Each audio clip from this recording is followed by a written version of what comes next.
裴都尉未免太看得起我了。郎君眼下正在宫中陪萧娘子还有长公主，怎么会为了我特意赶来呢？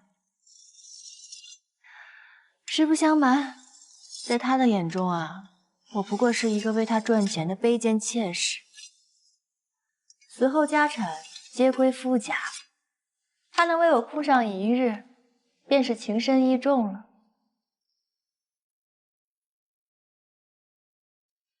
你呀，赌错了人，只怕郎君明日在府中酒醒后都不曾发现我没有回到府中。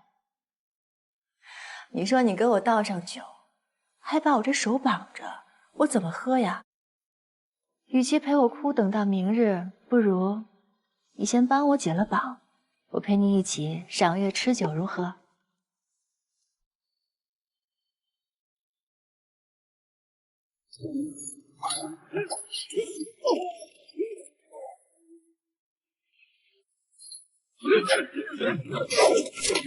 看来是我赌对了。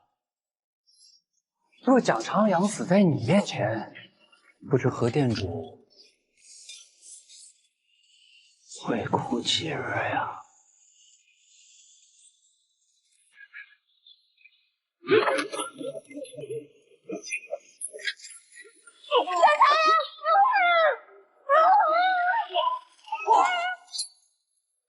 别动！放下刀，让你的人出去。快！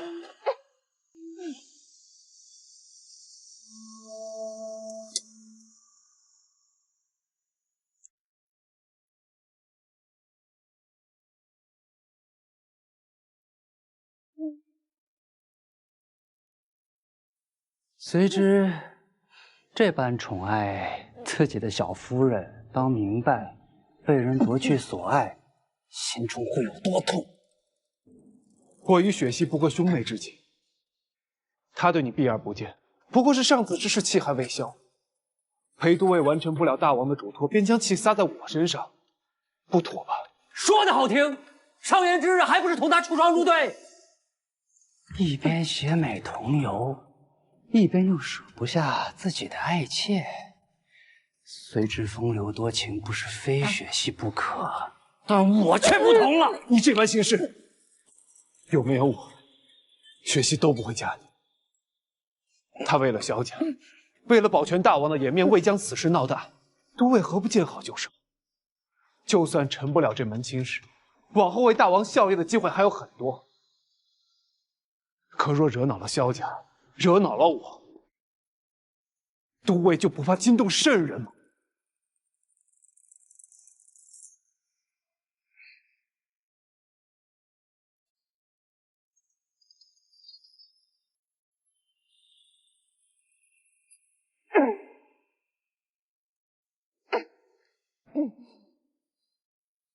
随之啊，我也并非是要与你为敌，只是，哎呀，对雪溪无计可施了。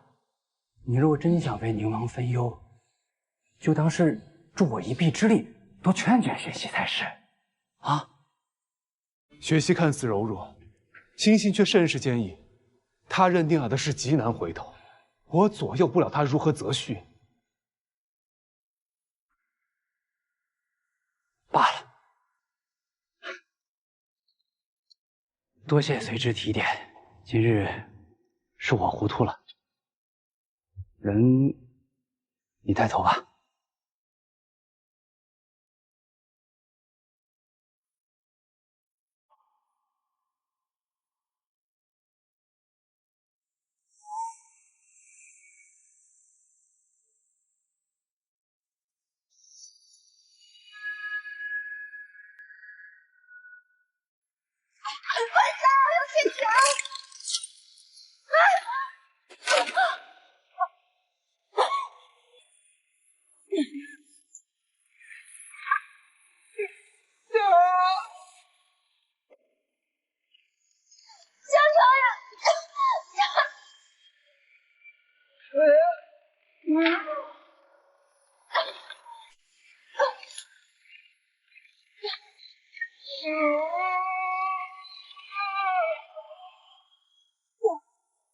没了你，我与雪溪间才真的没了障碍。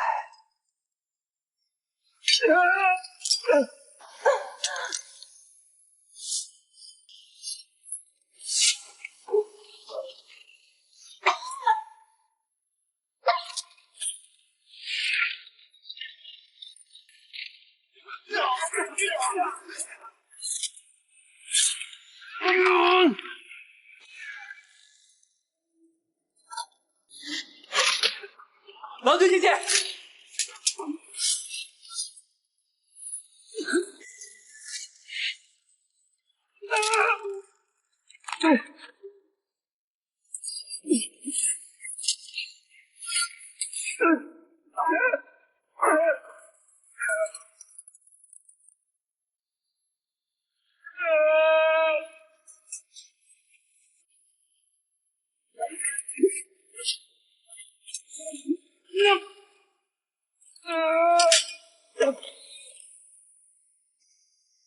打开密室！像你这样恶名昭著的人，也有人愿意替你去死，可笑至极。把密室打开，否则我现在就杀了你。我是宁王的人，你敢杀我？来呀，来呀！想尝一这是御赐的宝剑，你说我敢不敢？打开！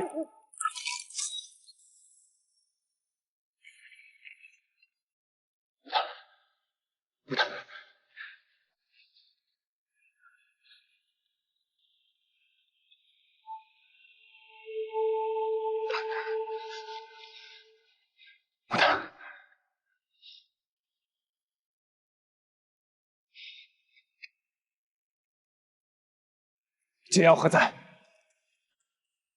他这样，就算是有解药，指晚也活不了了。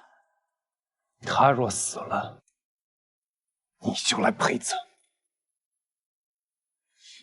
解药，乖，去拿解药。是。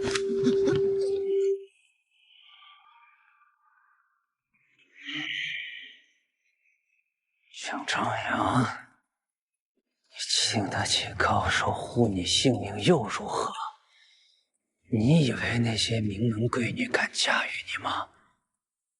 也只有这种卑贱的商女，才愿陪你一起下地狱。我此刻不杀你，只是因为他的安危比你重要。若你再敢动我的人，我必取你性命。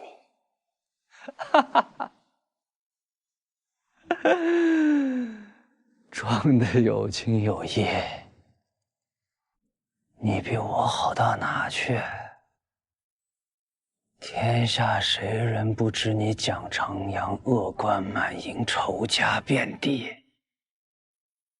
你这种人，注定可妻可有，众叛亲离，孤老一生。闭嘴！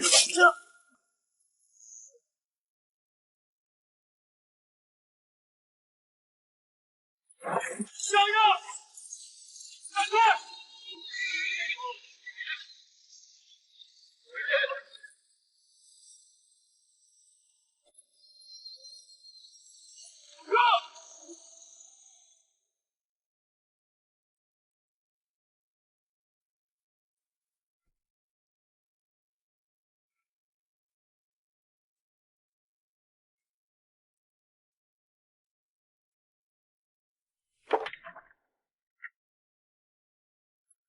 怎么样？此毒可会留下病根，他何时才能醒来？按照副圣手的嘱托，连续施针3日，便可彻底清除体内余毒，于身体无碍。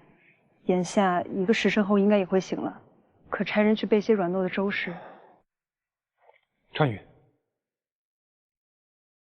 都是我处事不当，才将牡丹拖累至此。裴忠是冲我来的，是我害了他。你既然保护不了他，为何不放他离开？都是因为跟着你，姐姐才遇到这么多危险。算了，都是我的错，你不要怪罪他。你因为你自己的红颜知己，而让姐姐身受险境。姐姐做错了什么？为什么要受这无妄之祸？六郎，牡丹现在已经没事了，你冷静一点。这次是没事了，那下次呢？我就只有这么一个姐姐了，不想连她也失去。你这种人，注定可妻可有，众叛亲离，孤老一生。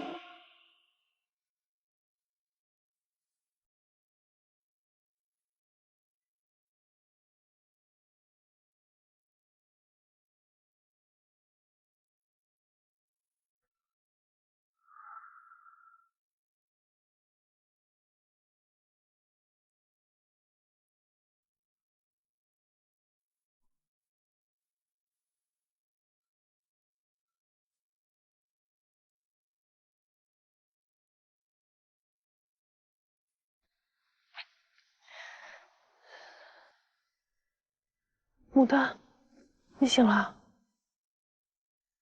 大夫，姐姐，六郎，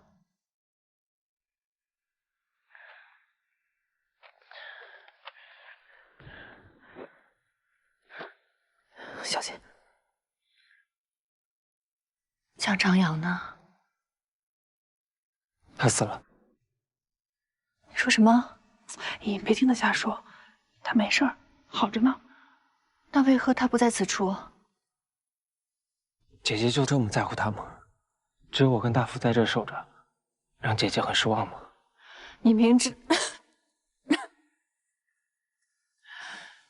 你明知道我不是这个意思。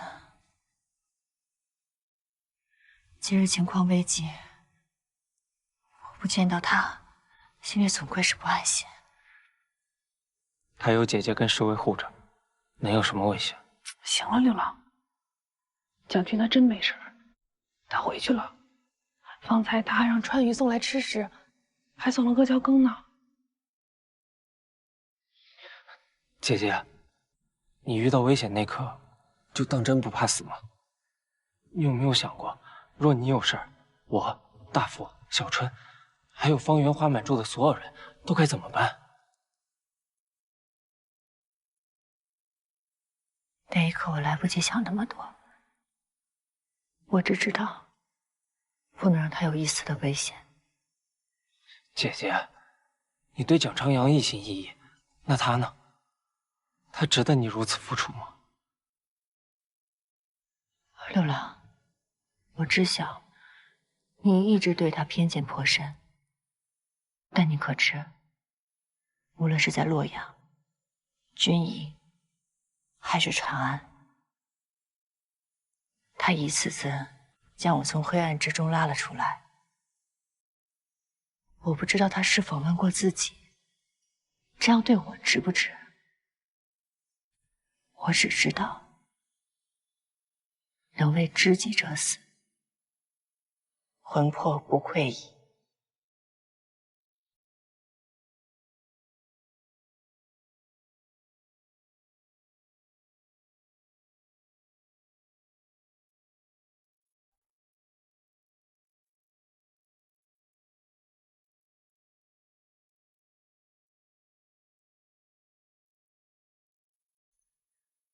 贾长阳，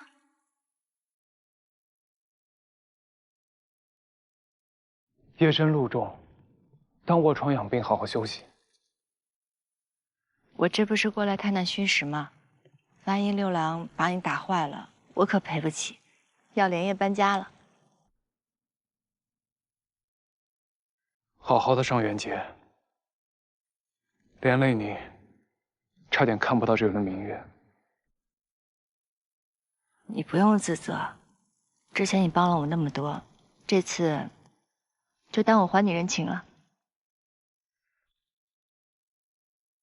我帮你，是因为我有这个能力。你呢？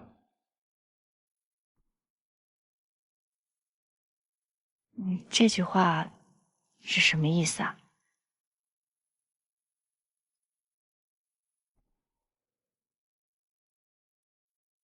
我们的婚事本是伪装，做给外人看的，并非两情相悦，更不必摆出生死相随的姿态。从今往后，莫再为我设限了。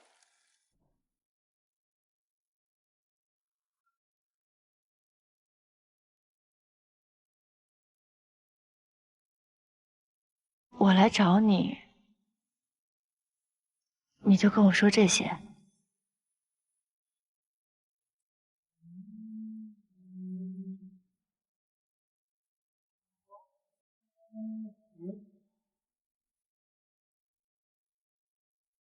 贾朝阳，你怎么了？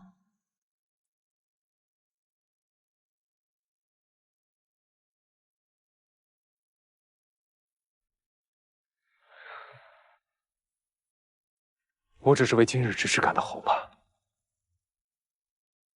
牡丹，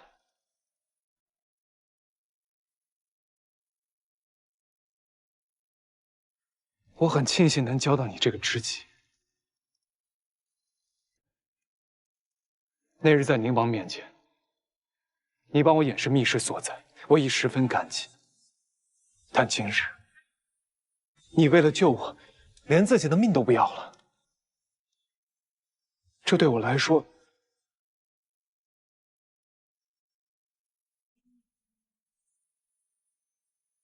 负担深重。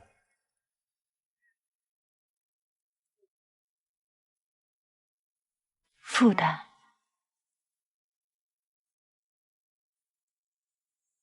你是何为坊，是花商之首，是花满柱的大店主。你不依附他人，用自己的双手打拼出一片芬芳天地。你本该活得肆意洒脱，不为了任何事委曲求全，更不该为了任何人将自己置于险境。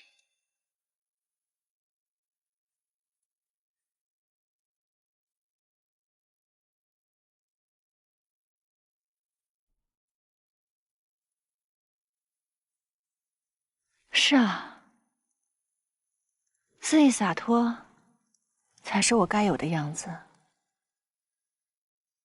你说的没错，你的话我听进去了。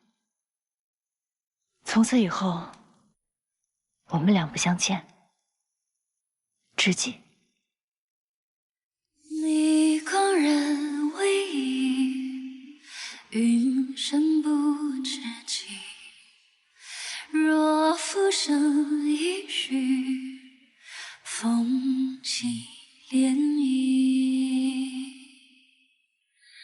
尘世多崎岖，何惧生来别离？一念不相弃，无悔亦不曾疑。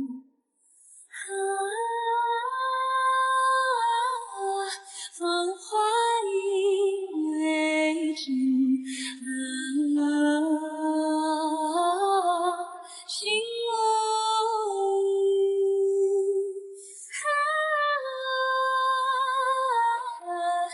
只愿真朝夕，花开雨。郎君，不用。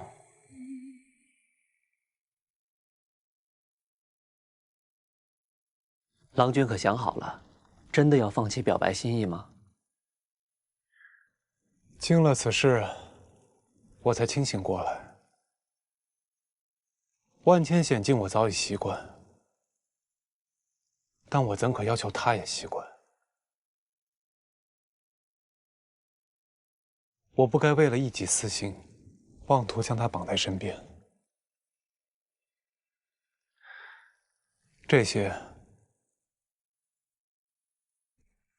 都撤了吧。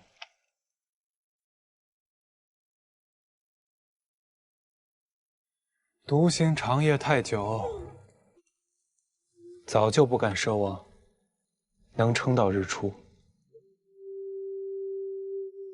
能有遥遥相望的明月已是万幸，又何苦将这明月变为风灯呢？若是将来大业未成，便是逼迫的，与我一同熄灭。可外人都以为何娘子就是郎君的爱妾，就是真在一起了，与现在的境况也没有不同啊。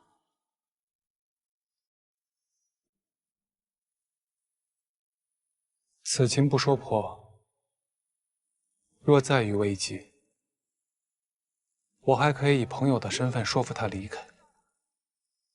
倘若他知道了我的心意，以他的性子，无论遇到何等险境，他绝不会舍我而去。我不惧死，但我害怕他因我而死。可郎君，我觉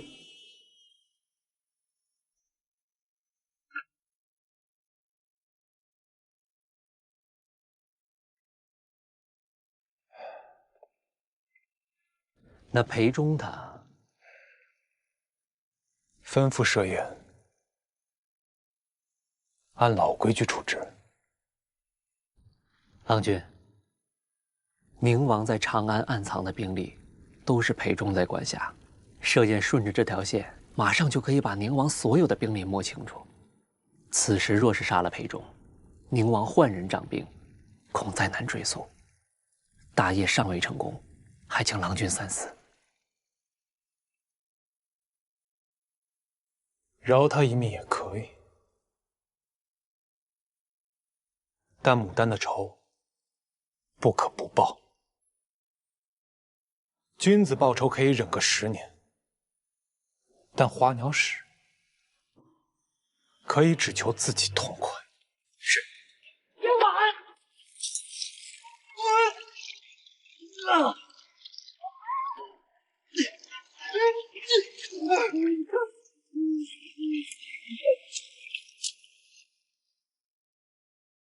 张长阳，你这个鼠狗辈！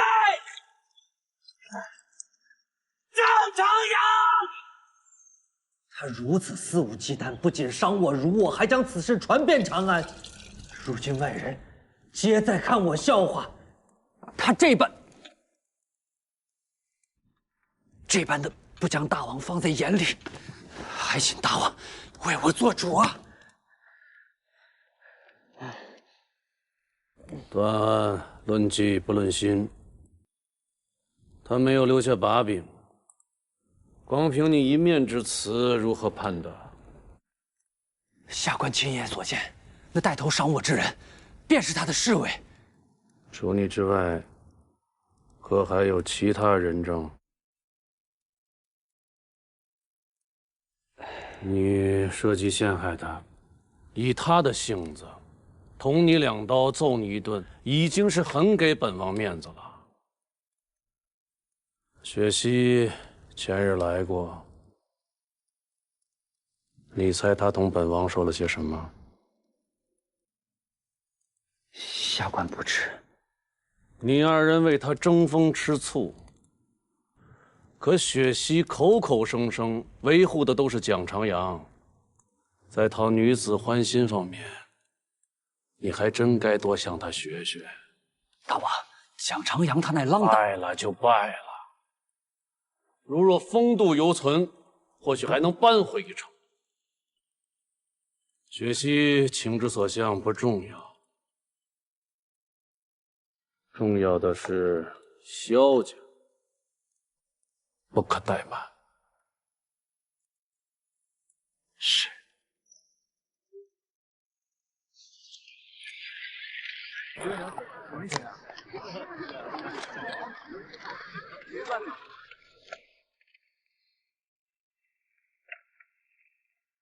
牡丹，牡丹，怎么了？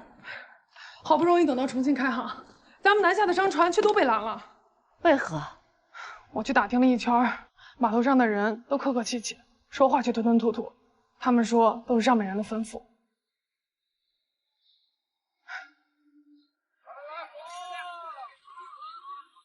你接听我的商船有何目的？今日我升了官，父子已去，而且今日也没什么，就是想见你了。陪我共饮一杯，看会儿落日。明日你的商船定可离港。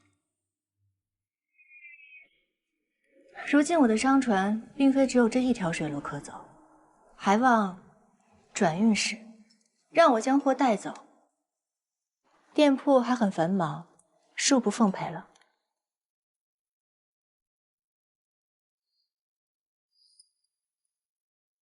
把这个拿去吧，定可通行无阻。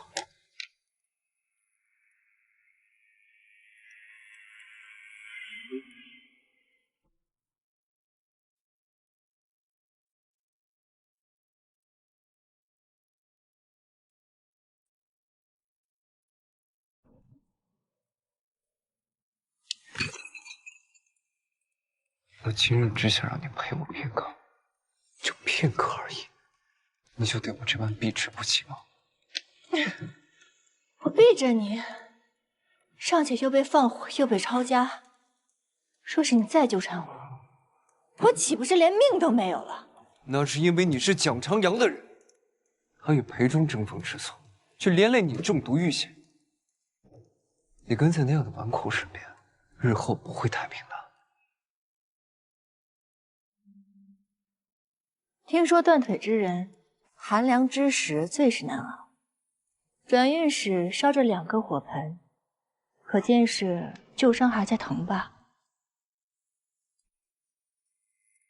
莫要忘记，言是宁王的女婿。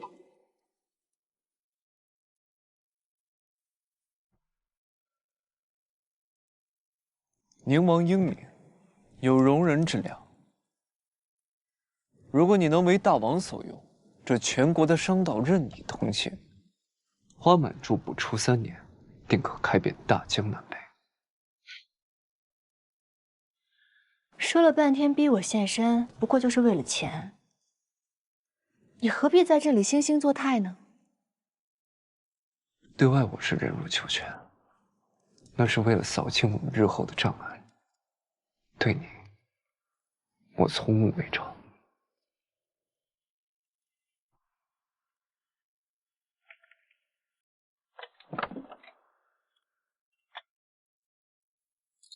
你不是喜欢牡丹花吗？等这花满柱开满天下，冬日咱们便去南方相处。我可以让你的身边永远有牡丹缓簇。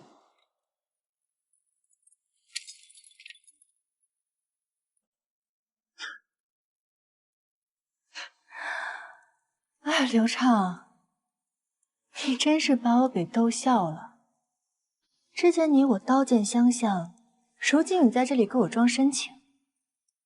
你的种种隐忍，不过是为了自己的野心，是为了自己的私欲，这根本就不是爱。这不是爱。当我得知你要嫁给蒋长阳时，我就像是一滩烂泥一样，被囚禁在那肮脏的地牢里。那时我的心痛，远胜这断足之痛。这难道还不叫爱吗？你懂什么是爱吗？真正的爱是爱其所爱，痛其所痛。成全并非禁锢，至情至心不应该是伤人的剑，它是明月，寂寂相守，恒久不灭。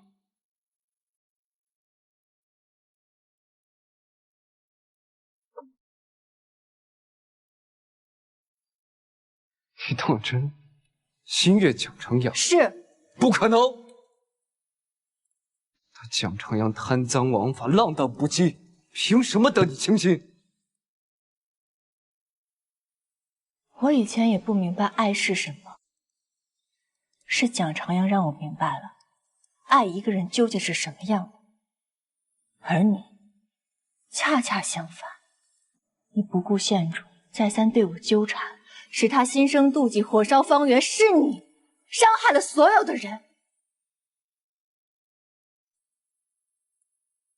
刘畅，我如今已经嫁给了心悦之人，而你我之间早就毫无关系。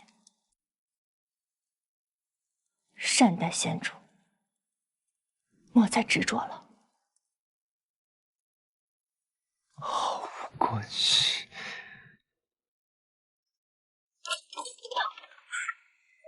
你干什么？走开！别过来！你就这么厌恶？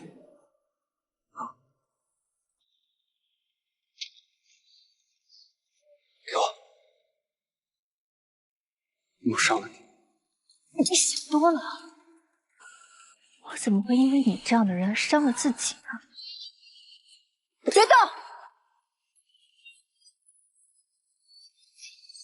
刘畅，我最后警告你一次，若是日后你再敢伤害我以及我爱的人，我必定将剑指向你，鱼死网破。你。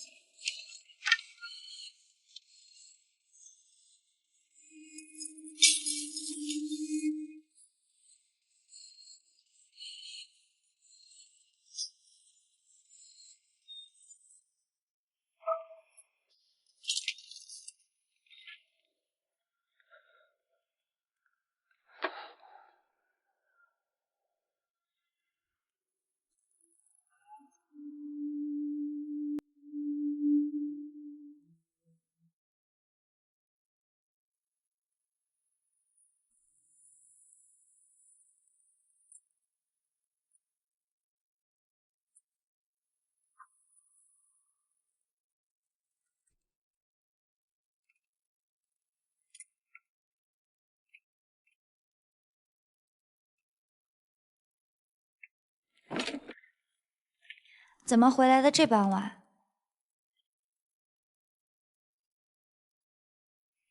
今日是你的生辰，怎么一个人去喝了酒？夜色甚好，不如我再陪你小酌几杯。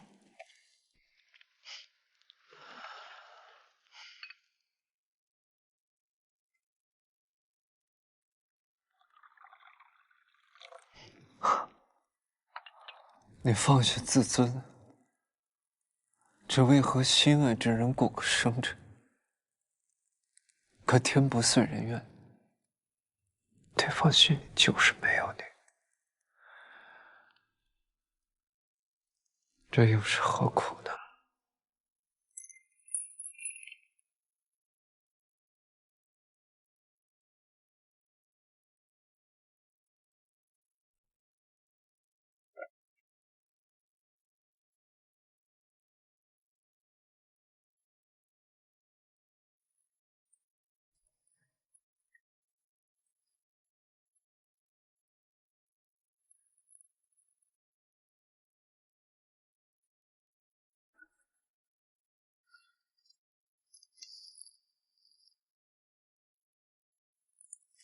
生辰之日又逢升迁，我便备了这玉冠，以作庆贺。此书可要试试？不必了。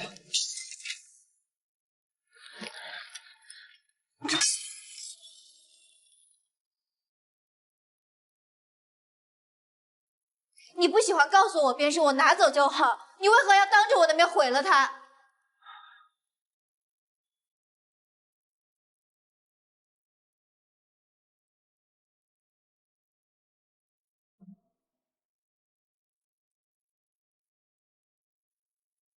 求而不得，又锲而不舍。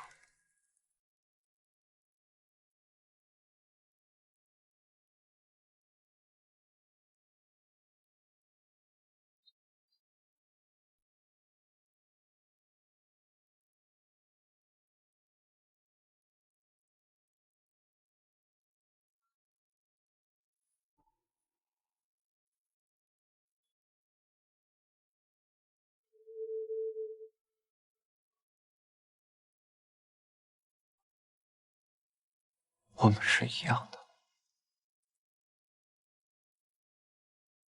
可悲。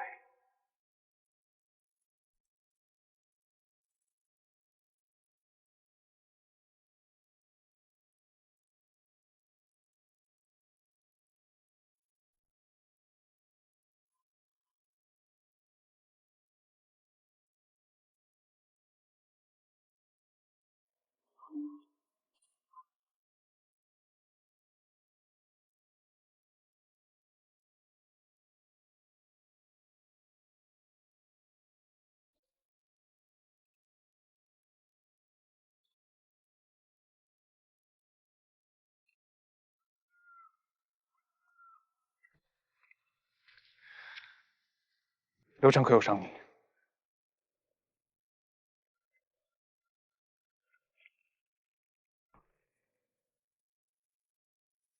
蒋军如此兴师动众，若是我再晚些回来，你怕不是要提着剑去大开杀戒吧？你也不怕宁王跟县主同你翻脸？若是真去了，自然会备好说辞，不会捅到宁王那儿。也是，蒋军思虑周全。不过，你又何必为一介友人做到如此地步？这有损你花鸟使的身份吧？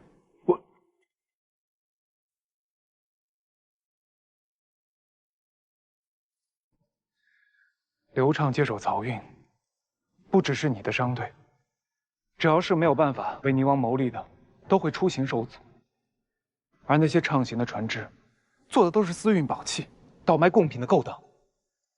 刘畅只手遮天，早引得诸多不满。我是怕你被他牵连。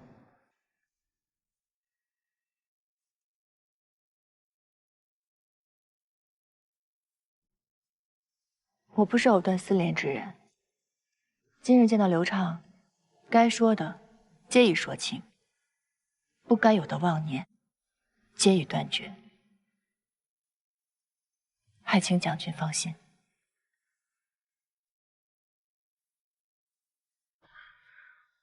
那便好。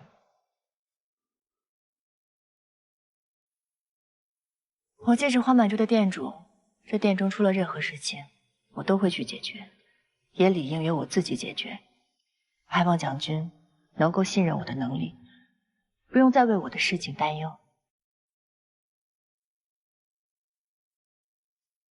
没有什么事的话，我就先走了。知己。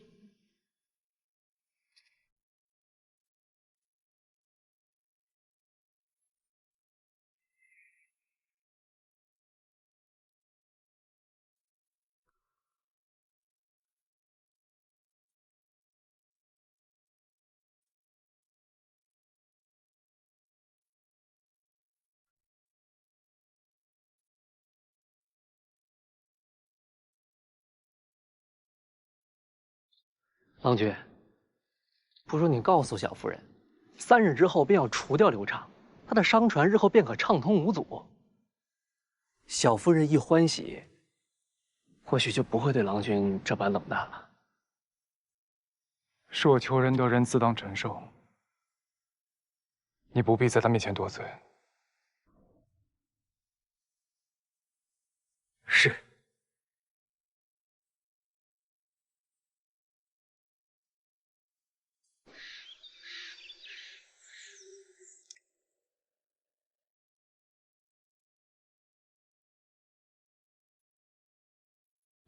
郎君，咬钩了。是，陆侍郎带人上了刘畅的船。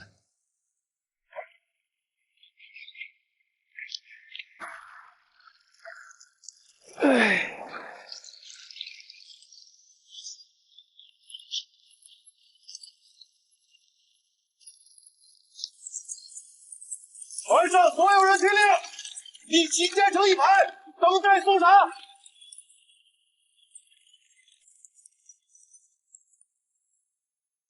宁王有走私之嫌，郎君便送他女婿转运副使一职。他们吃了这块送到嘴边的肥肉，可不知道这肉里有刺，会卡了喉咙。今夜过去之后，宁王的财路就彻底断了吧？妻只是财路，少爷没告诉你，他们运的什么货吗？您还不知道他吗？嘴严，他连梦话都不说。宁王野心滔天，想要握住兵权，便要备足诚制式的战用武器。你当他之前用什么丝质的兵器啊？那刘畅连铜矿和铁矿都敢运啊！他借宁王的胆，有什么不敢的？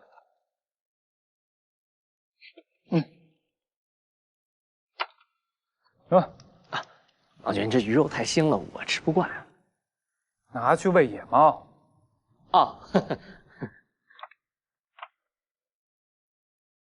花娘使未调，开春第一尾鱼，不慎着了风寒，明日只得告假，无法亲眼看龙颜大怒，刘畅下狱了。郎君谋划已久，今日事成，是应该歇一歇，而且免得宁王怒火冲天，烧了无辜之人。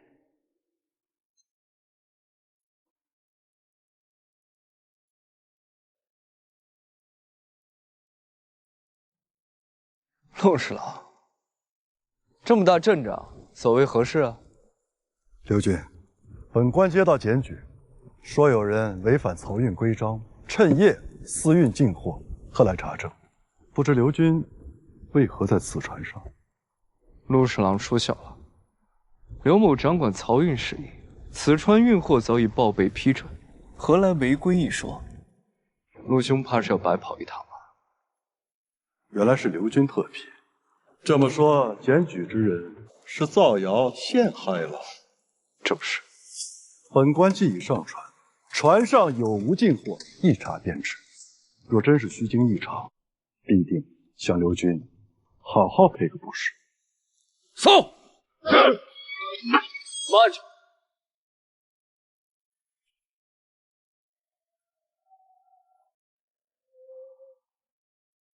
陆侍郎可要想清楚了，刘某这背后是宁王府。你今日如此冒犯，可是要与宁王为敌啊！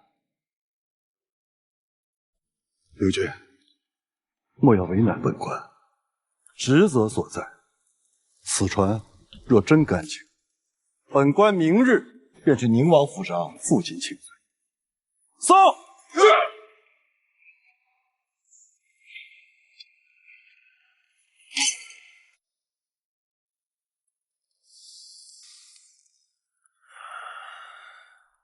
4更天已过，姓陆的为何突然登船？回大王，此次运货，刘军安排的极其隐蔽，实在不知是何时暴露的。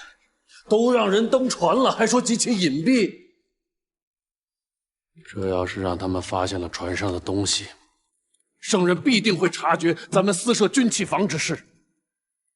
大王安心，刘军办事思虑周全。虽然咱们的货船被劫了，可我们的大计未必暴露。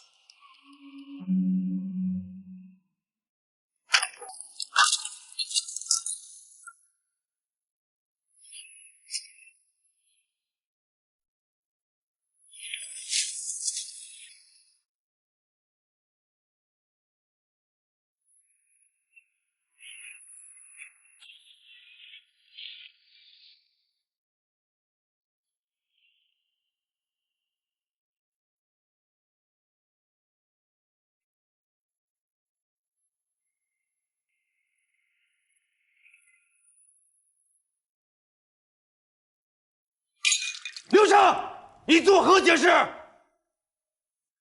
臣知罪。就知道说臣知罪。你倒是跟朕说说，这铜铁锻造的塑像是怎么回事？回禀陛下，家父向来信奉鬼神之说，近些年更是愈加痴迷。他被撤职之后，身体抱恙，四处求神拜佛，这才听信了大师的指点，要请99尊神仙来镇宅，方能痊愈。罪臣为表孝心，这才私下铸了这些神仙像，想献给父亲，作为寿礼。这么说来，朕还要夸你是个大孝子了。近100尊雕像，一路声势浩大的运进库中，沿途百姓都看在眼里。如今街头巷尾传得沸沸扬扬，朕朕的颜面何在？你身为转运使，滥用职权，知法犯法，谁人还敢相信官员？相信朕？陛下所言极是。据臣所知，郑尚书上任以来，联手流畅，私运贡品，售卖大量的外邦器物，同时收取贿赂，包庇奸商，因此百姓苦不堪言。郑尚书竟然还敢贪污受贿，严惩，必须严惩。陛下，臣冤枉呀！陛下，本王与寿德相识多年，深知其秉性，绝不可能徇私枉法，这其中必有误会。是呀，陛下。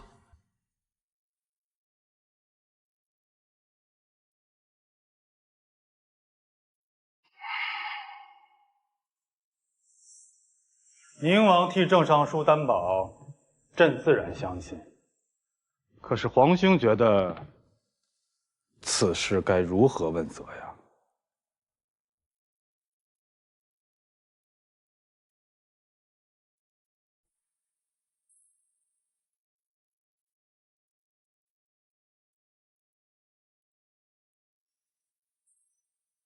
刘畅，权柄甚大，却不知感恩圣宠，竟然以权谋私，理应重罚。请陛下罢免其转运使一职。皇兄，这可是你的乘龙快婿啊！国事当前，本王绝不敢顾及私情。相反，刘畅辜负了本王与县主的信任，更应重罚。好一个大义灭亲啊！宁王当真国之功孤。刘畅，你还有什么想说的吗？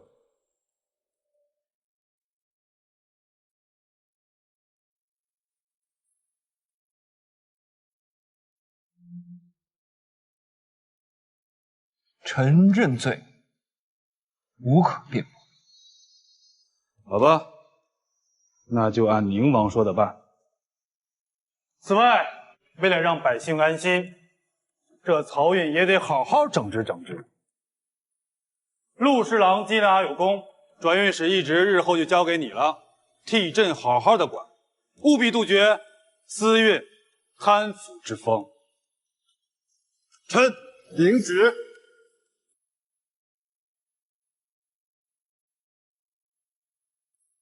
来，可觉得不甘心？不敢。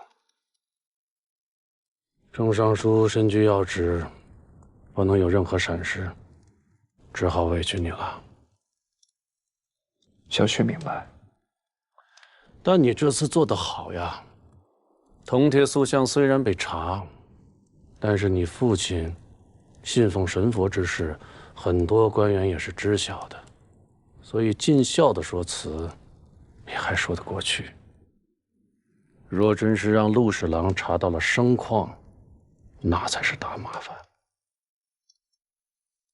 哎，这件事情闹得人尽皆知，圣人觉得丢了面子，才要求彻查。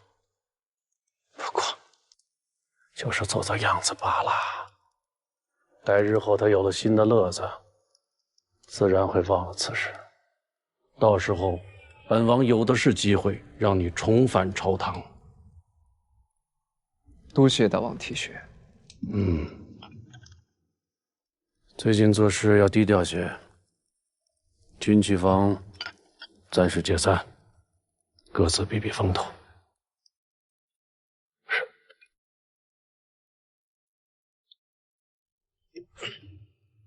哦，对了，既然搁置在家，正好多陪陪县主，也算是一桩好事。小婿明白。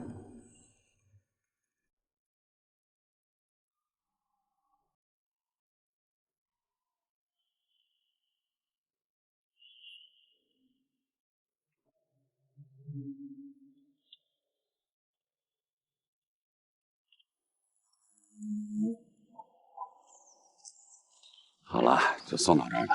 把东西抬好了。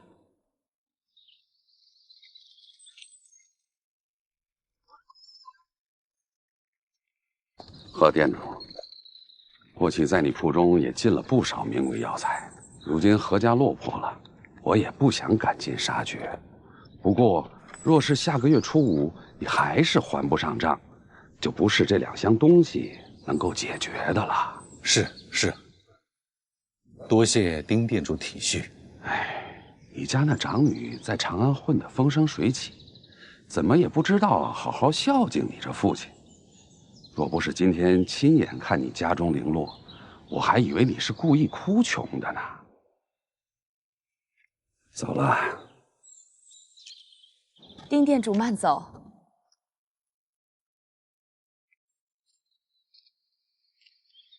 这个丁店主真是贪得无厌，那可是上好的2箱字画，白送给他了，也不说宽限些时日。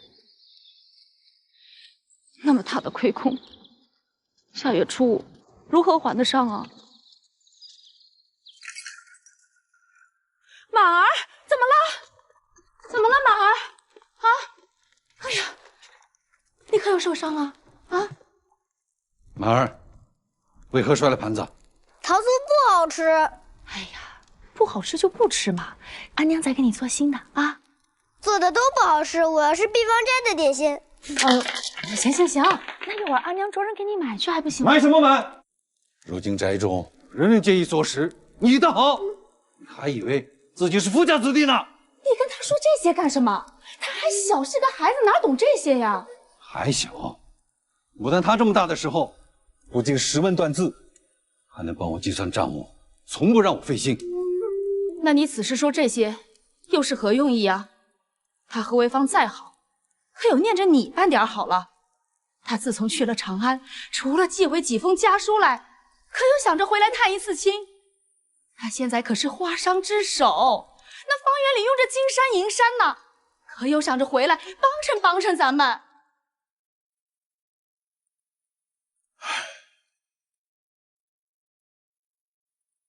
那方圆本就是他母亲留给他的。当年我们为了生意将园子卖了，本就对不住他。牡丹在长安定是受了不少的苦，如今他靠他自己的本事做上了花商之首，我又有何颜面要求他帮忙啊？颜面，你们父女俩就知道个颜面，那颜面是能当金挺还是当钱帛使啊？你也不看看，咱们这个家都败成什么样了？要我说啊，他何为芳但凡还有半点子孝心，就应该带着千匹绢帛赶紧回来向我们谢罪才是。你不可理喻！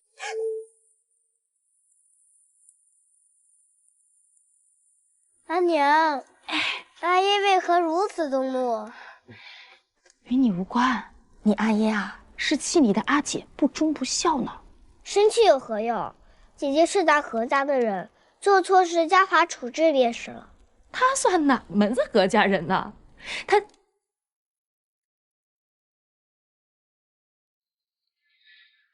马儿说的对，马儿说的对呀。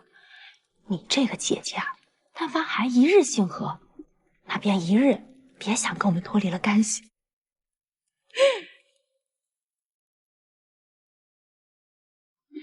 走，阿娘带你买点心去。走。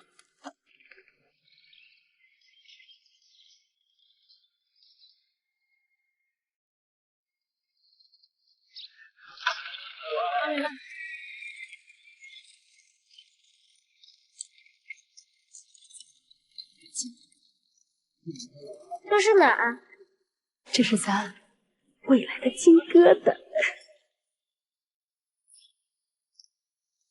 姨娘，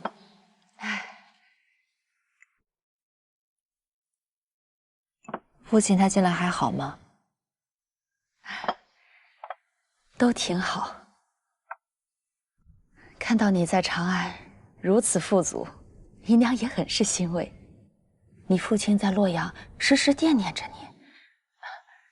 这些糊饼是他特地叫我带来给你吃的。他为何不亲自过来？唉，牡丹，你有所不知，这何家呀，是一年亏过一年，如今已是家徒四壁了。你父亲四处奔波，忙着还债，哪儿还脱得开身呢？怎会如此？父亲当年也是数一数二的商户，怎么会沦落到如此境地？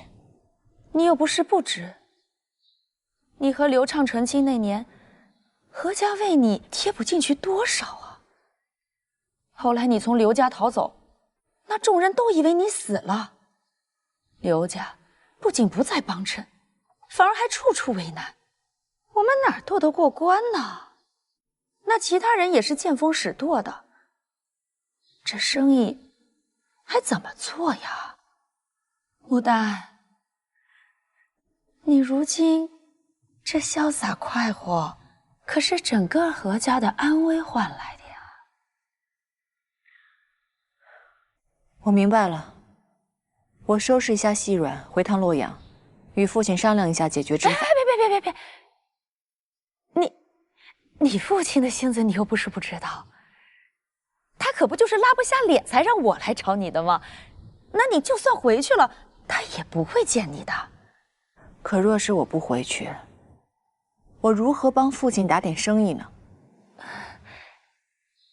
说的也是啊，你们父女俩啊，姨娘知道，这心里都记挂着对方。你父亲在洛阳家里呀，天天念叨着你，说他觉得有愧于你，还说你呀，像马儿这么大的时候啊，就已经知道帮着他算钱理账，孝敬得很。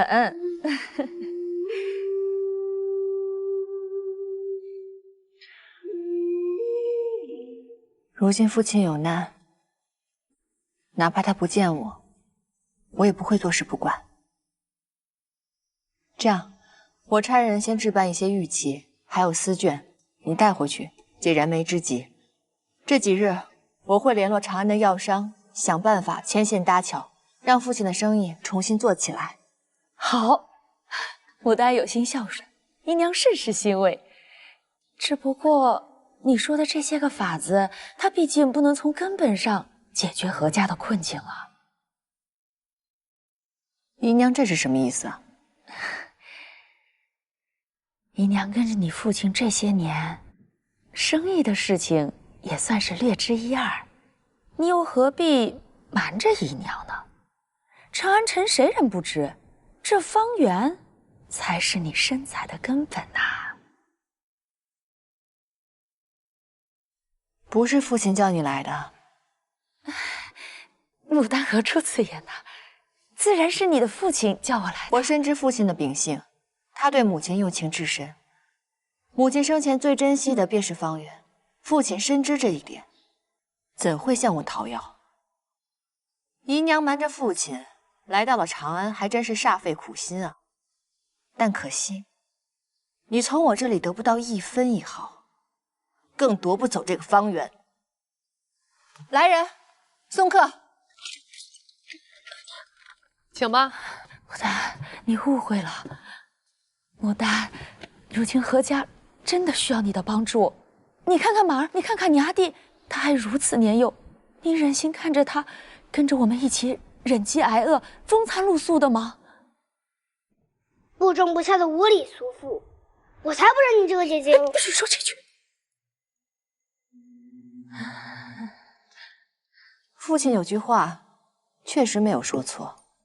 我8岁的时候，便跟着他跑商铺做生意，算盘拨得比账房先生都要快。若是你的儿子能做到这一点，定不会让你过上忍饥挨饿的日子。毕竟，他又忠又孝，又明事理。马儿可是你父亲唯一的子嗣，将来是要继承何氏家业的。你竟如此偏损于他，等他将来当了何氏家主，回了洛阳，你可是要向他下跪磕头的。真是笑话！我早已自立门户，他当谁的家主，跟我有什么关系？你面前站着的可是名满京城的花满珠店主，你让他跪？你看看他墙上挂的字，那是圣人亲手写的。我劝你说话还是客气些。你一个小小的贱婢，你说谁贱婢呢？我方月可没有贱婢。哎，你们这儿，你若是再不走的话，休怪我不客气了。何为芳，你的良心莫不是被狗吃了吧？若不是你当年逃家的时候带走了我何家一盆名贵的牡丹，这才有了发家的本钱。怎么，如今风光了，想要翻脸不认人了？我告诉你，你如今这泼天的富贵，就理当有我何家的一份。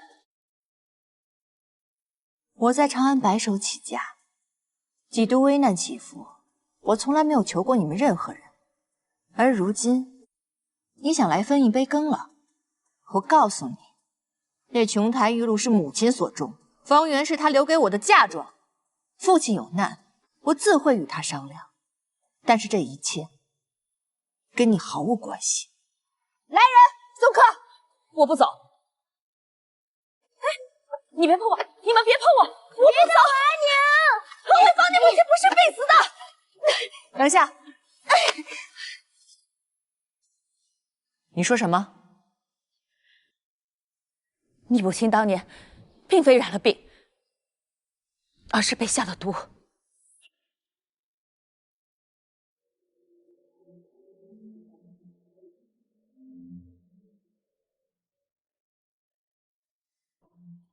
走。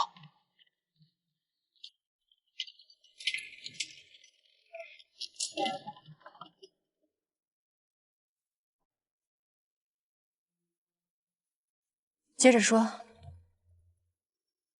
下毒的是他的仇家，且此毒无药可解，唯有紫细丸可以试，所以当年你父亲才拼了命的去找他供药。你以为你胡诌几句，我就会信你的话吗？母亲生前待人良善，除了种花，不染俗世，哪里来的仇家？那只是你不明真相罢了。他不仅有仇家，钱大人还恨他入骨。想来是他自知罪孽深重，所以才没有将此事告知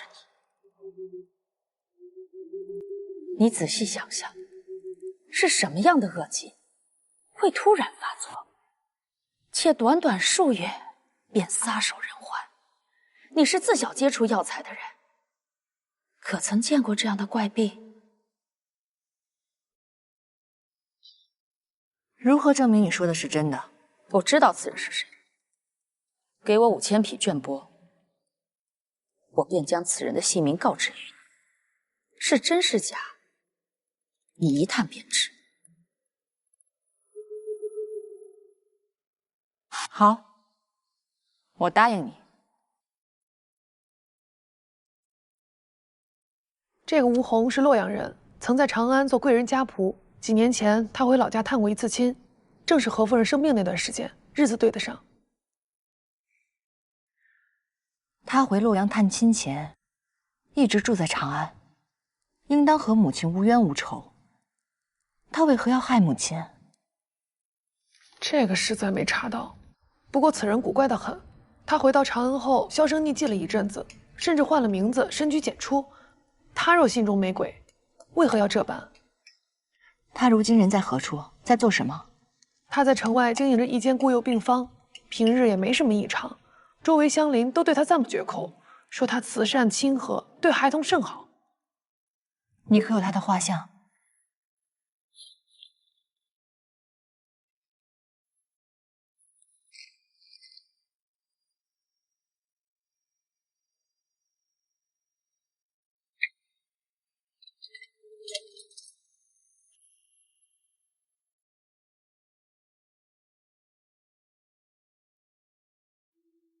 牡丹姐姐，小夫人来了。外面天凉，快进来烤个火吧。不必了，我有些话想问您。麻烦您出来一下。阿康，带他们继续读传奇。好。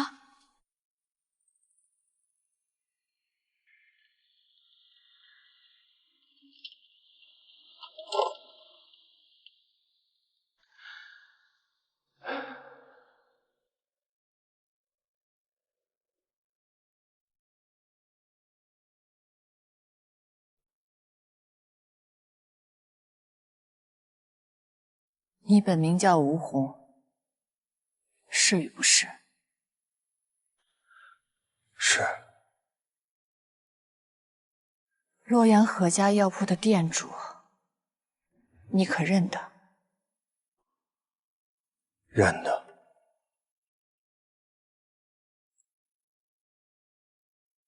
是你下毒杀了我母亲，对吗？是我。为什么？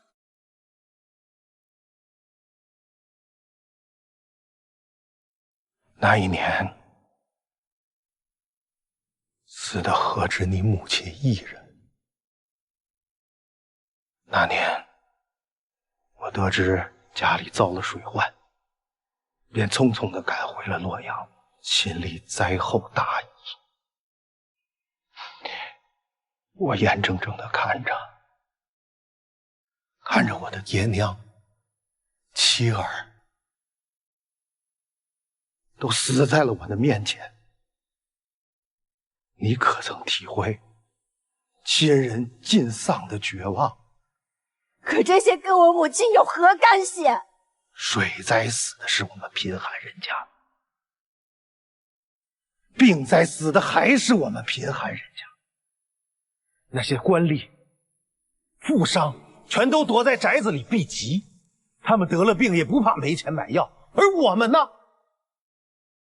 我们这样的人只能等死，我怎能不恨？你可是最后死在我怀中的，是我那尚未及笄的孩儿。他瞪大了眼睛，死不瞑目。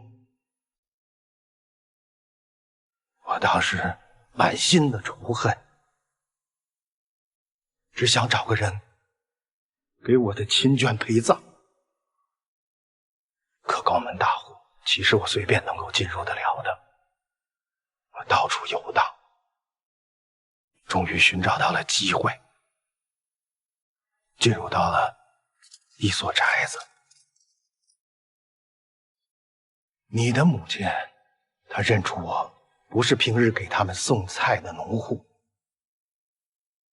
我便跟她说，我的家人都已经死了，无钱下葬，我才找了这活。她便给了我2吊钱。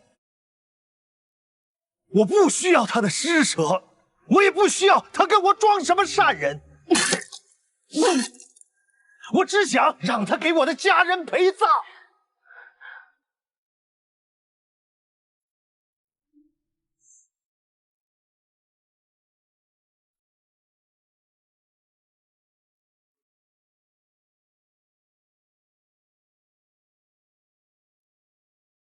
你举家居丧，就让我的母亲为你的家人陪葬。我母亲从未害过一个人，可你一家和和美美，我却家破人亡，这又是凭什么？要怨，只能怨你母亲的倒霉。是我母亲怜你不幸，才给你害了她的机会。是你是非不分，如今还没有愧疚之心。你既然已经找到我，那也是我的命。要杀要剐，悉听尊便。吴旦，随之。斯人已逝，你杀了吴伯又有何用？你知道，为什么瞒我？为什么瞒我？冤冤相报何时了？就算你杀了他，你的母亲也不会回来。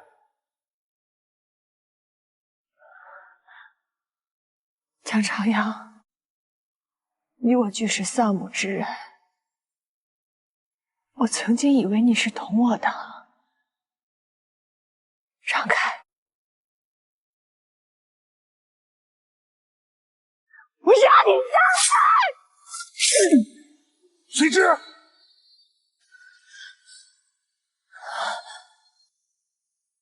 你疯了！你疯了吗，江长阳？过去的就让它过去。吴伯亦是可怜之人，吴丹，放下吧。可怜之人？难道我母亲就不是可怜之人了吗？我母亲病重时，叮嘱我善待院中下人，特别是吴伯。这些年，吴伯清苦度日，尽心照顾院中孩童，他一直在赎罪。赎罪就能让我母亲活过来吗？赎罪就可以改变他是杀人凶手的事实吗？我母亲一生为善，亲手做了那么多的药包，发给看不起病的灾民。现如今杀我母亲的凶手就在这里，你却说让我放下，放不下，我放不下。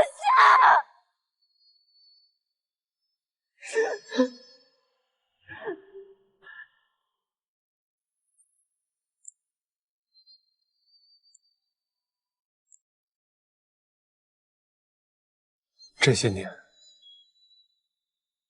吴伯看着我长大，陪着我送走了母亲。如今他也如我亲人一般。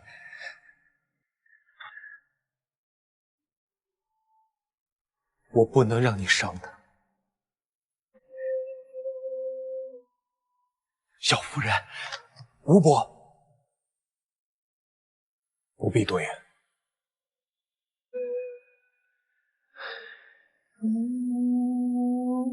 江长阳，如今我才知道，你是一个不辨忠奸、不明事理之人。之前是我看错你了。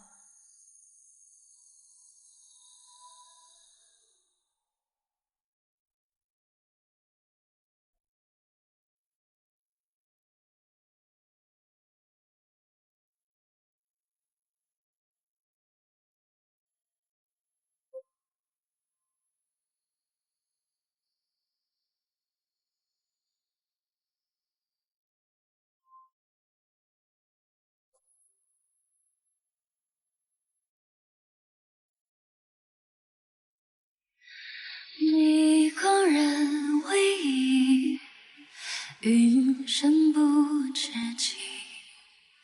若浮生一许，风起涟漪。尘世多崎岖，何惧生来别离？一念不生起，无悔亦不曾忆。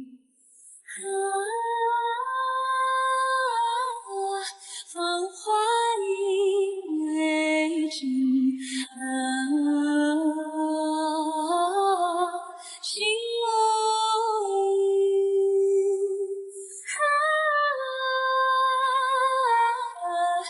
只愿真朝夕，花开落，与你相许。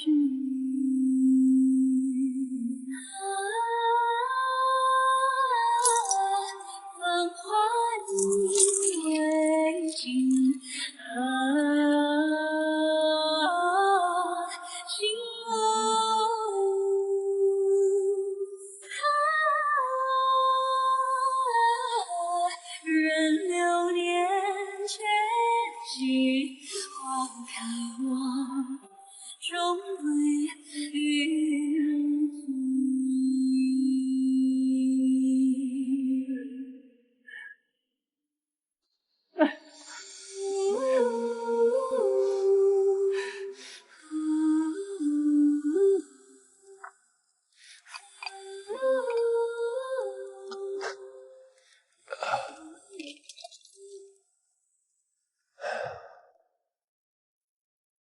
郎君，小夫人已经搬离江府了。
阿娘，眼下药铺肯定缺人手，我想去帮忙。水患过后，城中染病者众多，你阿耶让咱们近日都不要出门。可是现在病患如此之多，肯定需要人照看，而我呢，却高枕无忧地躲在家中，我心中实在是不安。如今外面病患多，药材少，你若染了病，多占一副药，那其他病人便少了一副。况且，咱们至此药包，亦是为染病的百姓尽一份力。阿娘说的对。不过阿娘，这次疫病这么凶猛吗？平时只需要用寻常的牡丹入药即可，这次竟然用冰晶牡丹，院中的花都快被采光了。此花的根皮能清热凉血、散诸痛，配以知母、黄柏、生地入药，可解肺脏潮热，正是此疫最需要的药材。咱们种的冰晶牡丹，万里难寻，最是名贵。在这灾祸之时，一株便价值1000金。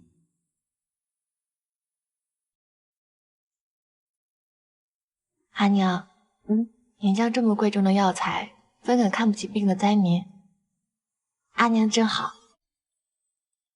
将9天上的祥云印在药包上，亦有祈福之意。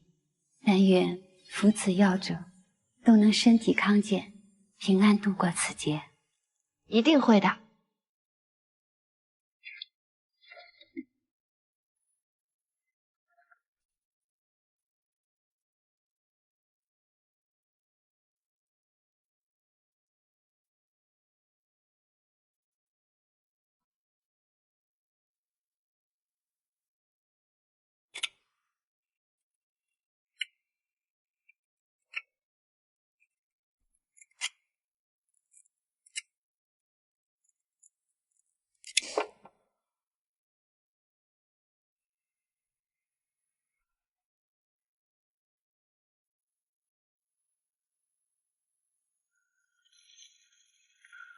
怎么了，牡丹？割到手了？我看看。没事，过一会儿就好了。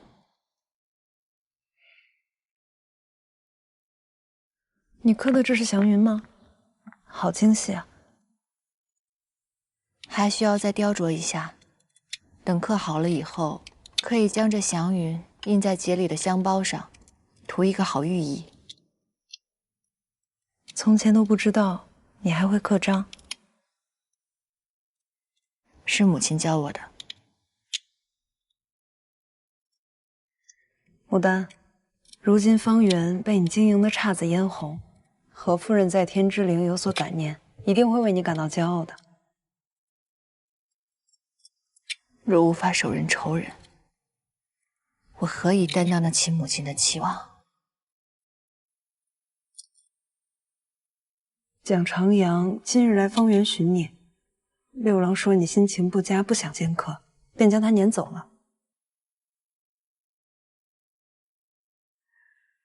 我本来以为长久的相处，我已经足够了解他。我知道他对吴伯的情谊，可我没有想到，在大是大非面前，他竟然会袒护一个杀人凶手。我想不通。此事我也有些意外，只怕蒋长阳就是个护短之人。先前他一直待我们很好，日子久了，我们却忘了他是花鸟使，是恶名在外的贪官佞臣。我是忘了，他最善做戏。过去的就让它过去。吴伯亦是可怜之人，吴丹，放下吧。这些年，吴伯清苦度日，他一直在赎罪。小夫人，吴伯，不必多言。不光蒋长阳，为何吴伯见我时可以那般的平静，仿佛早就预料到我会去找他？还有母亲，他为何从来没有跟我提及过此事？中毒和染疾的症状差别很大，问诊时必须如实告诉医师，才能对症下药。当年巡医问诊时，爷娘总是把我支开。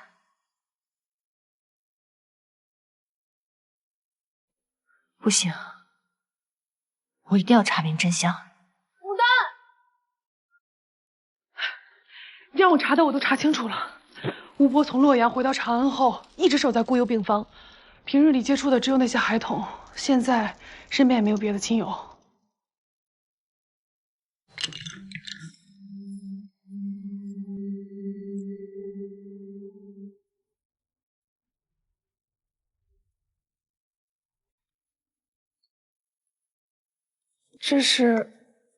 这是方中所有孩子的姓名，还有大概年纪。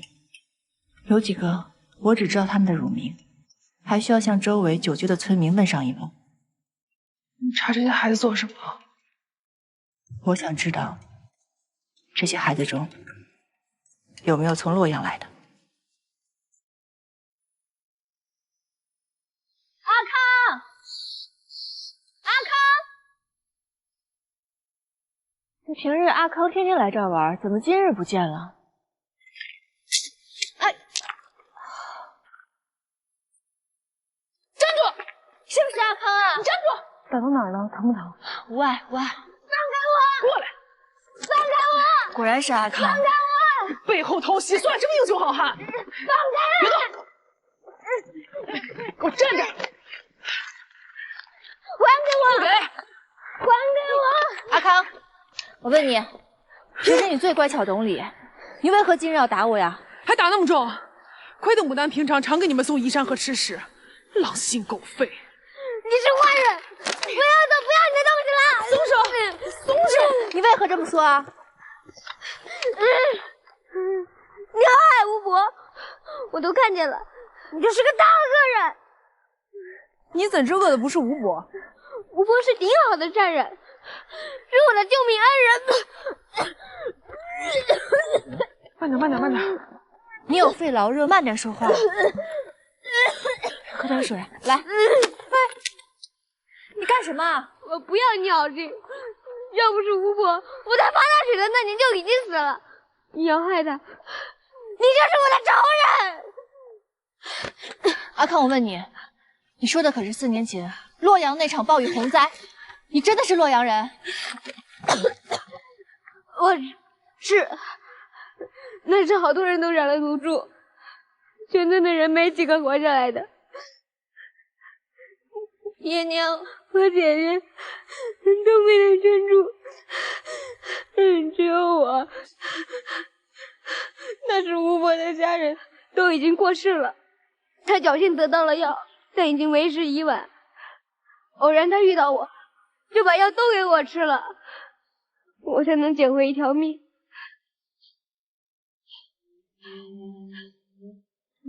当年那场瘟疫，竟死了这么多人。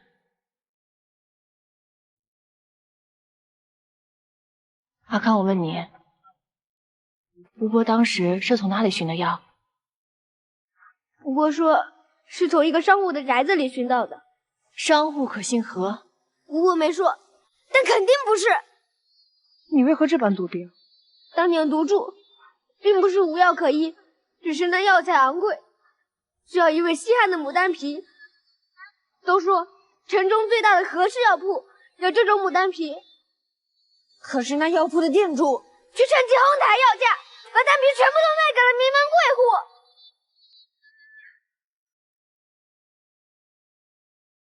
你是不是记错了呀？我没记错，我记得很清楚。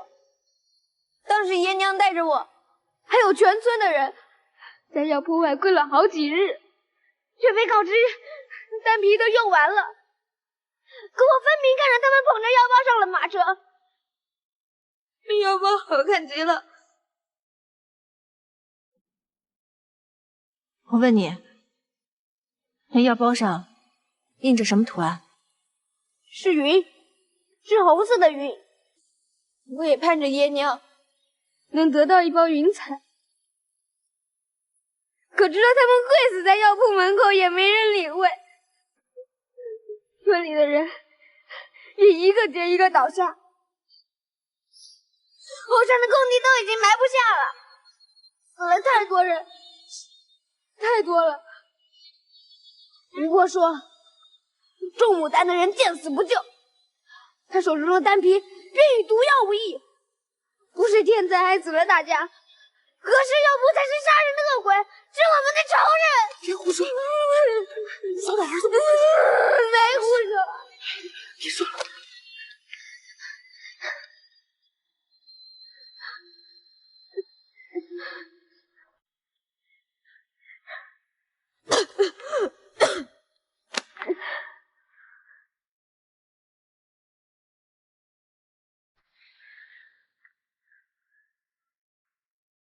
阿康，当年吴伯救了你们之后，你们为何来了长安？是阿兄带我们来的。是蒋长阳？嗯。吴伯喂我吃了药，夜里我迷迷糊糊的醒来，竟看到他上了吊。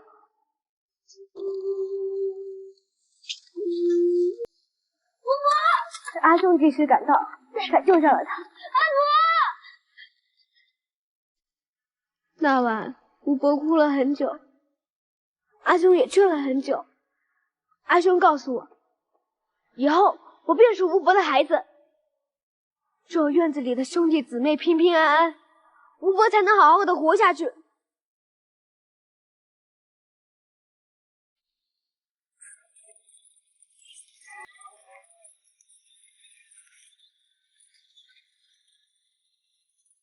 此花的根皮能清热凉血、散诸痛，配以知母、黄柏、生地入药，可解肺脏潮热，正是此役最需要的药材。咱们种的冰晶牡丹，万里难寻，最是名贵。在这灾祸之时，一株便价值千金。我从小在母亲身边长大，母亲的为人我最清楚不过，她绝对不是如此狠心之人。这其中会不会有什么误会？我母亲懂药理，若是被人下毒，她定会有所察觉。可她直到咽气都没有提及此事，为何姨娘会知晓呢？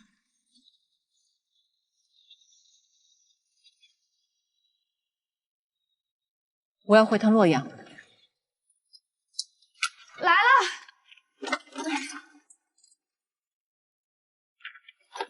哎，怎么，我还不能进这个家了？牡丹，你这是何意啊？那我们的交易不是在长安已经谈妥了吗？你想反悔啊？我来洛阳是找我父亲的，与你无关，让开。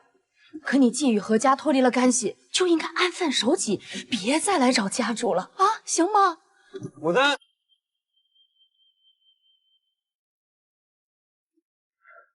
真的是你啊？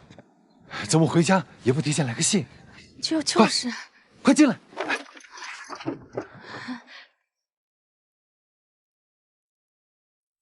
陈年旧事，怎么如今忽然提起啊？当年你们只是跟我说，母亲是突然病倒，却无人告诉我，那是中毒所致。牡丹怎么会这么想呢？你母亲并非……父亲不必再隐瞒了，我已经知道了，那是吴红所为。你怎么？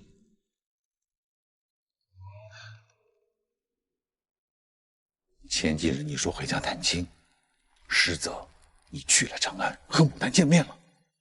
你是在怪我吗？你也不看看何家，现在都快让人搬空了。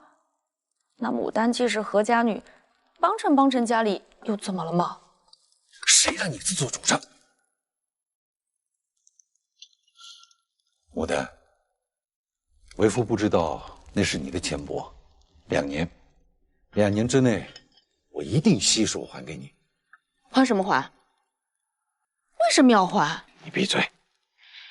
牡丹她作为何家女，赡养父母是天经地义的，何况她现在腰缠万贯，你是没看到，她这个店主那当的是风生水起的，就这么点子小钱，岂会看在眼里？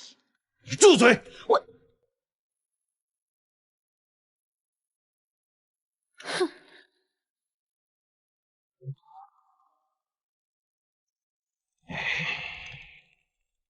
父亲，我今日前来，并非是来要钱的。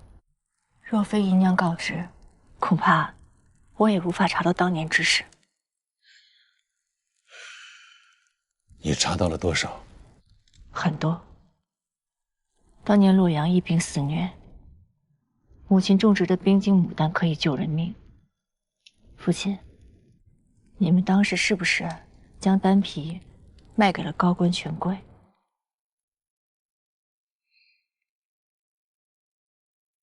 我来的路上一直在想，我从小到大敬仰爱戴的父母，怎么会是那种贪得无厌、见死不救之人？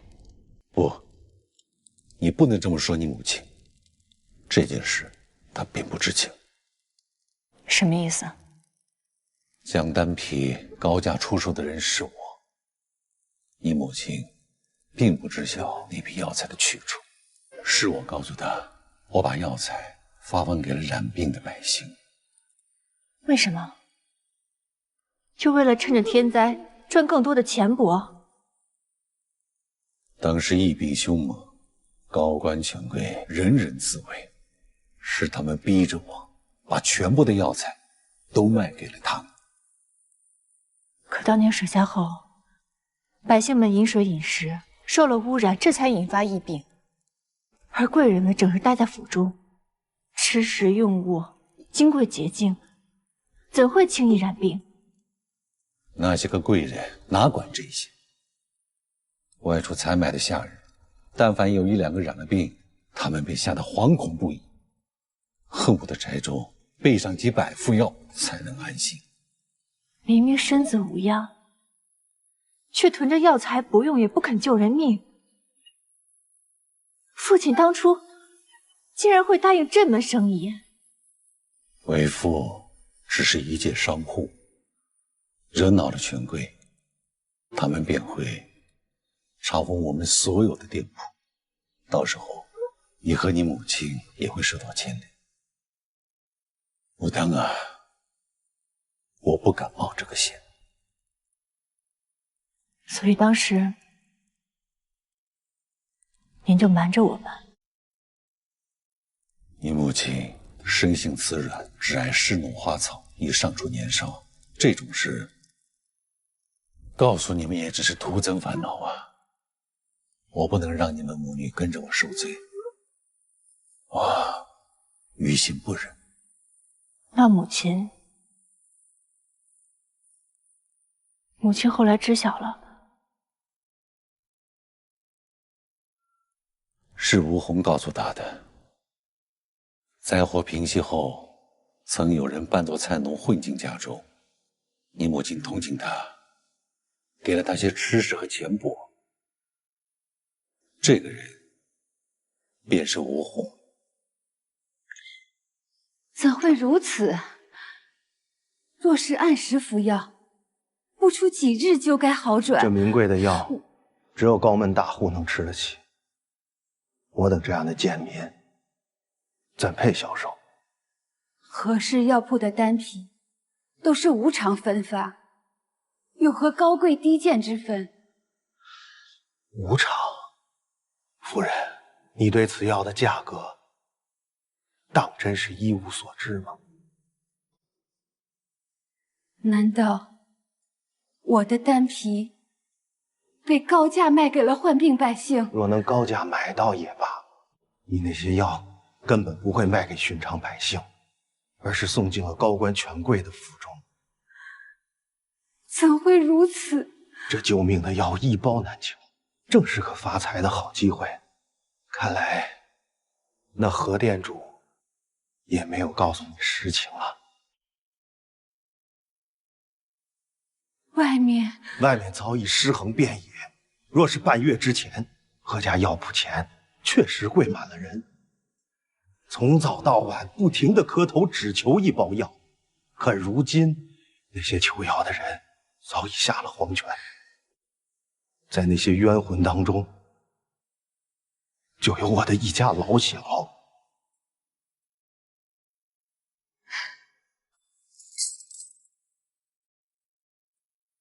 这半月来，我在贵人们的府外晃了个遍，却始终无人理睬。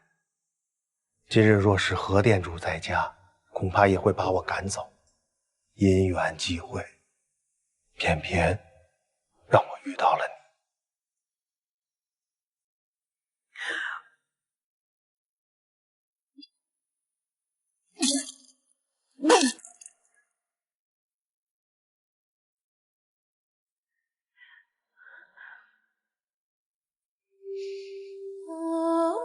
我在茶里下了毒，夫人，报官吧，要杀要剐，听凭处置。命运弄人呐！我本想为我的家人报仇，可谁知你作为这药的源头，却对此事毫不知情。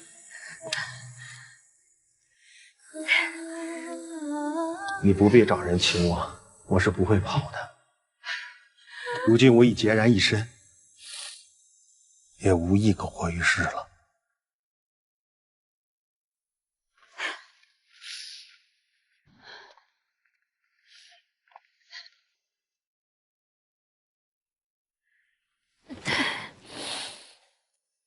这是最后一点冰晶牡丹的根皮，不知此刻还有没有人需要它？夫人，你这是何意？你走吧。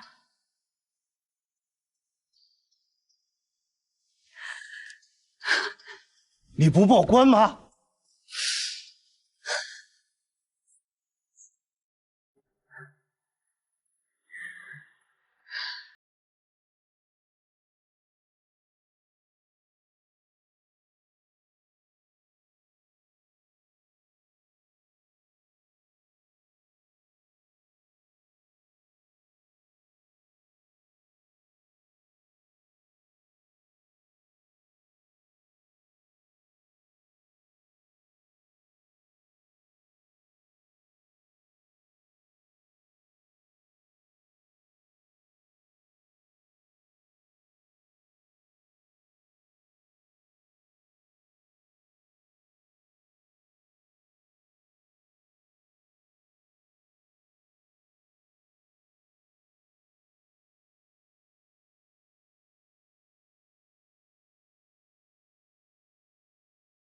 原来当初那场大火并非意外，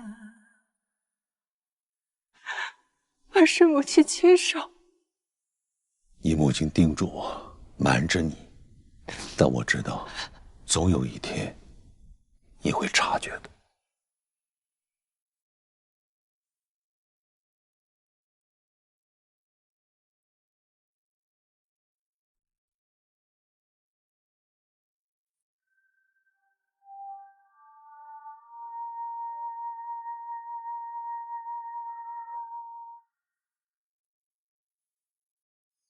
父亲，想与您商量一件事情。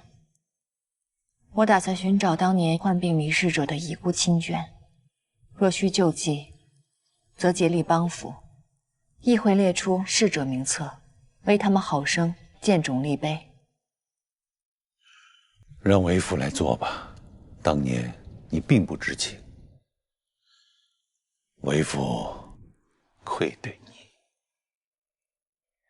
您当初也是为了我跟母亲免受祸灾，您无需向我道歉。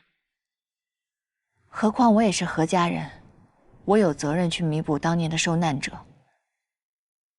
我想母亲也会希望我这样做的。牡丹，为父知晓你聪颖能干，可你身为女子，不应该忧虑这些。世间本多苦楚，女子难以承受啊！你只身闯荡长安，受了很多的罪。幸好嫁入蒋家，找了个好夫君啊。那蒋长阳虽然名声不假，可毕竟是高门贵户啊，能保证你不受苦、不被欺。你现在要向前看，要好好的操持家事，服侍夫君，延绵子嗣，谋求荣宠，这样才能换得长久的安乐。父亲，我与您在谈弥补，您却同我讲内宅争宠方能安乐。你是一介女子，这才是你的归宿。父亲，你可知当初我逃离刘宅，深夜归家，为何没有进家门，却转而直奔了长安？因为当时刘家来抓人的时候，我就在不远处。我听到了你们的谈话，您亲口说道，女子唯一的归宿便是婚嫁，若是找到我，定会把我送回刘家。在您的心中，我嫁入刘家便是天大的荣耀，而离开了夫君，便是折辱了自己。我当时不知道刘家是要害你的命呢。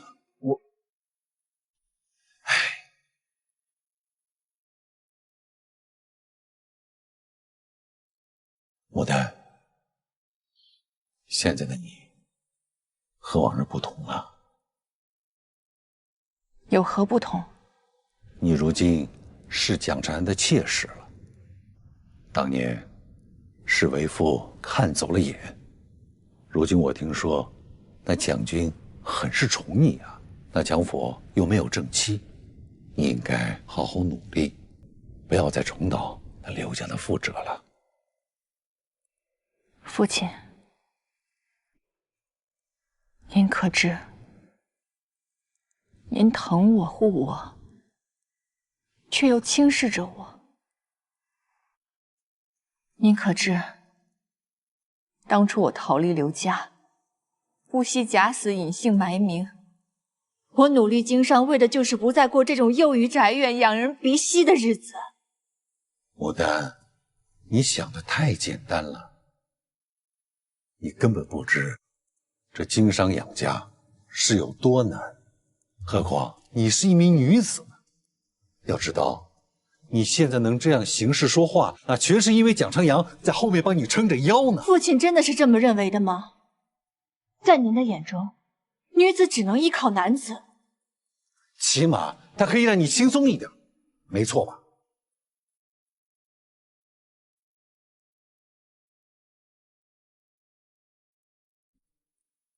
在父亲眼中，也许母亲只是一个只会侍花弄草的女子，可她在我的心中是最有骨气、最厉害的女子。即使在最困难的时候，他也顾念灾民，用丹皮制作药包。在最痛苦的时候，他烧掉了自己最爱的牡丹花丛，不与权贵沦为一丘之貉。是母亲教会了我，在这个世道，女子也可以有别的活法。而父亲，我明白，当初您为了这个家，不得已放下尊严，与权贵交易。我更能理解，您为了传承香火，不愧从前，只能选择马儿，把女儿放在后面。可是时至今日，您都未曾真正的了解过母亲和我到底是怎样的女子。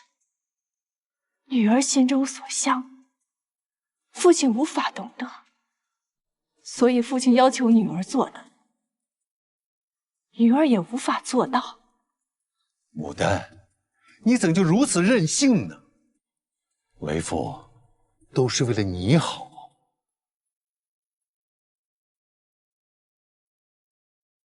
如何以女子之身立命于世，我心中早有定论，无需再谈了。天色不早了，我还是先回吧，以免姨娘她会不开心。不是说了多待几日吗？不了，长安还有很多事情要做。父亲，您年事已高，药铺的事情不必太过于担忧。我已经着人带着钱帛赶来，2日之内便会赶到。这些钱帛应当可以助何氏东山再起。从此以后，父亲可以安心的与满儿还有姨娘好好的生活在洛阳。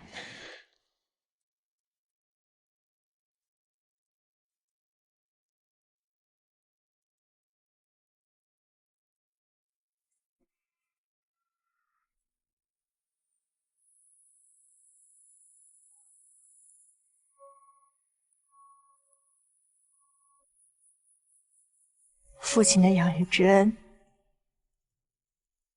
女儿铭记在心。至于女儿的事情，女儿会自己处理好，还望父亲放心。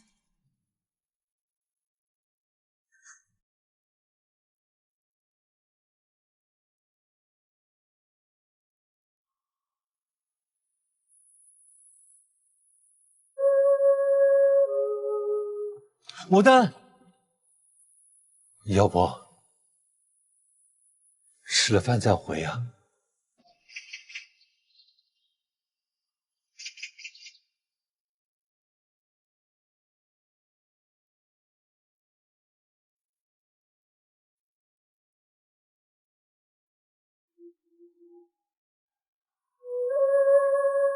阿姨，马儿想吃糊饼。好，阿爷给你做。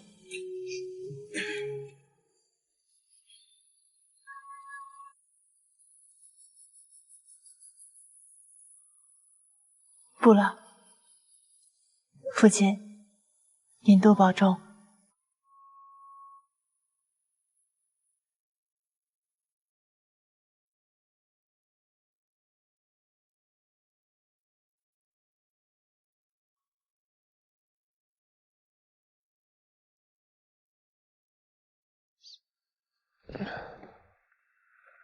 郎君，小夫人回来了。这么快？我还以为他会在洛阳多停留几天。大夫说，小夫人一回方圆就送走了宾客，提前关了门，整个人都魂不守舍的。他都知道了。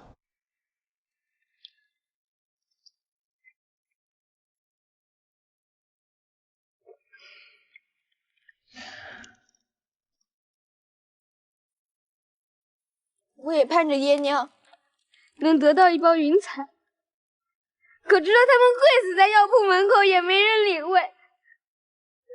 村里的人也一个接一个倒下，后山的空地都已经埋不下了，死了太多人，太多了。巫婆说，种牡丹的人见死不救，他手中的丹皮便与毒药无异，不是天灾害死了大家，何氏药铺才是杀人的恶鬼，是我们的仇人。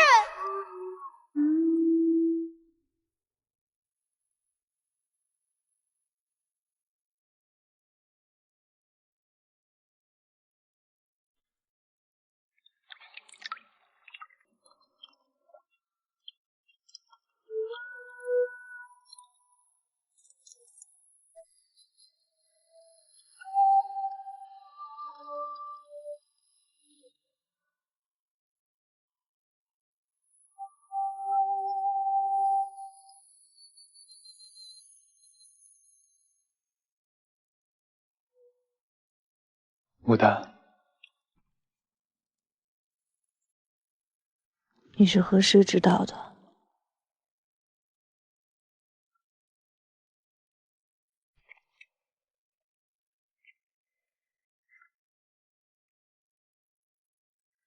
你去寻吴伯之前，我才刚从他口中得知此事。4年前水患，他未曾见过你，并不知道你是洛阳河店主的女儿。此前与你结交，皆是出自对你的欣赏，但他确实害了你的母亲，你恨他也是应该的。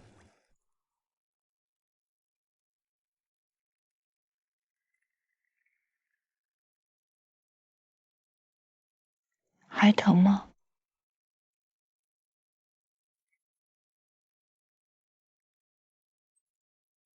我知道，你阻我杀吴伯，都是为了我。你怕我知道4年前残忍的真相，更怕我日后查出水患之事，会因之前一时冲动而后悔莫及。对不起。你我之间不必说这3个字。可是这3个字，母亲跟4年前死去的那些人再也听不到了。父亲作为药商，若是不屈从于权贵，便无法保护我跟母亲。我作为受益之人，我也无言苛责于他。可那些因为患病而离世的百姓又做错了什么？我一心想查明真相，为母亲报仇，可到头来却发现无人可恨，无仇可报。我一直觉得自己做这些是可以给他人送去美好跟芬芳的，殊不知还有那么多人，别说是赏花了，连活着都艰难。天地不仁，世道苍凉。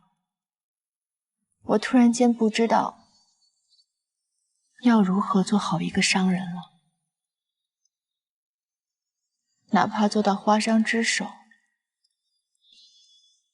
这一切有什么意义呢？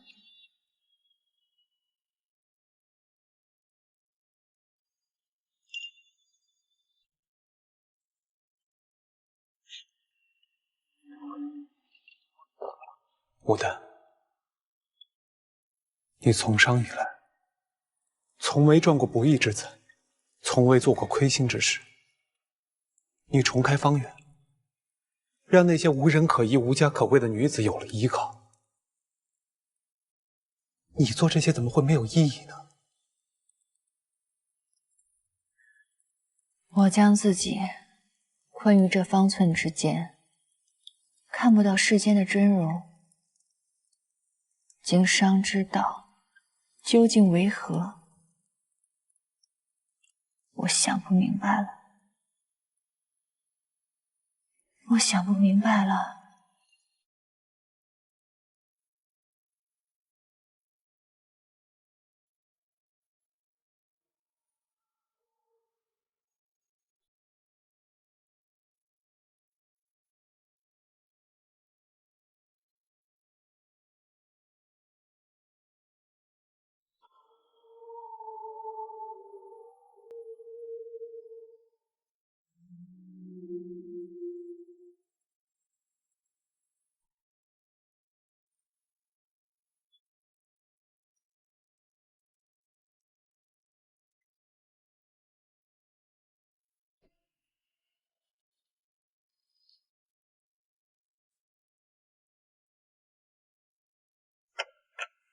没有了吧？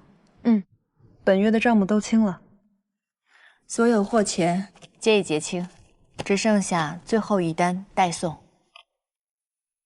大富、小春，你们到时候同我一起。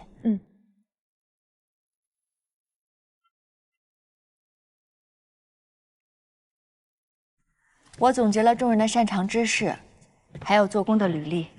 汤大娘，我走以后，请您代替我，将大家妥善安排好，确保每个人在分铺都有合适的位置。之后转到铺子里做工，若是大家还想住在方圆，亦没问题。姐姐，你这是……送完这最后一单，方圆暂且关停。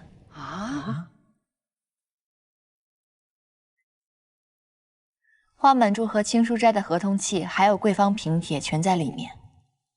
孙大娘，以后交给您保管了。日后这铺子由你们经营管理，我也放心。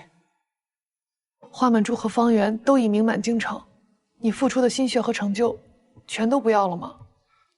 是啊，牡丹，你真的想清楚了吗？经此一事，我反思了很多。曾经的执念跟宏愿皆成茫然，若是强行继续，也无甚意义。我需要将自己的思绪理清楚，想明白，这从商真正的意义何在。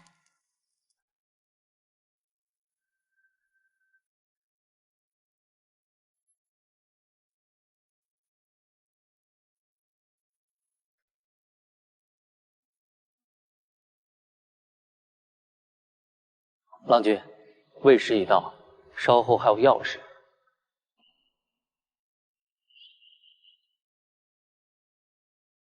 走，是。